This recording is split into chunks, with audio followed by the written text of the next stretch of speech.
ආයුබෝවන් ආදරණීය දුවේ පුතේ. ඉතින් අද අපි කතා කරන්නේ Excel sheet එකක් කොහොමද සේව් කරන්නේ. ඒතර ඔයා Excel sheet එකක් ඕපන් කරගත්ත ගමන් ඔයාට පුළුවන් මුලින්ම අනිවාර්යෙන් සේව් කරන්න Control S key එක ප්‍රෙස් කරාම ඔයාට මෙන්න මේ වගේ ඉන්ටර්ෆේස් එකක් එනවා.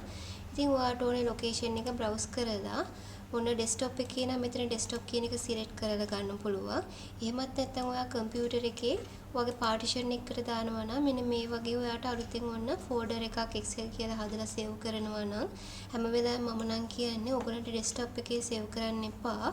අදාළ වගේ කම්පියුටර් එකේ තියෙන පාටිෂන් එකකට සේව් කරගන්න යන්න new ෆෝල්ඩර් එකක් මම මෙතනින් හදනවා Excel කියලා. ඉතින් මේ Excel කියලා හදන ෆෝල්ඩර් එකට තමයි මම සේව් කරන්නේ මේක. ඔන්න මේ ෆයිල් එකේ නම මම දෙන්නම් inventory.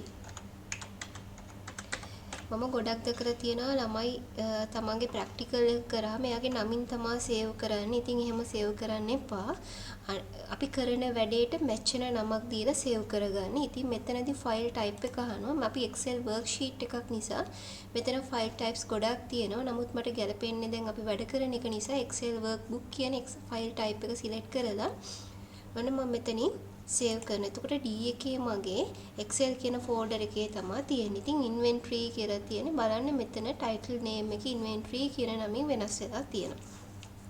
එතකොට අනිත් මෙතඩ් එක තමයි සේව් කරන ෆයිල් වලට ගිහිල්ලා ඔයාලට පුළුවන් save as වලට ගිහිල්ලා මෙතනින් browse කරලා ඔන්න අපිට ඕනේ තැන desktop එකේද documents වලද downloads වලද ඔයා එහෙම නැත්නම් ඔයාගේ computer එකේ partition එකකටද මේක දාන්න. ඉතින් මම අර Excel කියලා හදාගත්ත folder එකටම මම inventory 2 කියන නමින් බලන දරුවනේ මෙන්න මේ විදිහට save කරනවා. ඉතින් මේ කලින් අපි save කරපු එක අපි මෙතන තියෙනවා. දැන් මෙන්න මේ විදිහට save කරගෙන මෙයාගේ බලම බලන්න inventory 2 කියන නමින් save වෙනවා. ඉතින් ඔයා ආපුංචි editing මොන හරි වැඩක් කරත් අනිවාර්යෙන් අමතක කරන්න එපා. මොනවද Control S key එක press කරන්න. එතකොට අපි අලුතෙන් යමක් කරද යම් ෆයිල් එකක කලින්ම save as එකක් දීලා save කරගත්තට පස්සේ අපිට පුංචි දෙයක් කරන්න තියෙන්නේ Control key එකත් එක්ක S එක press කරගෙන යන්න පුළුවන්.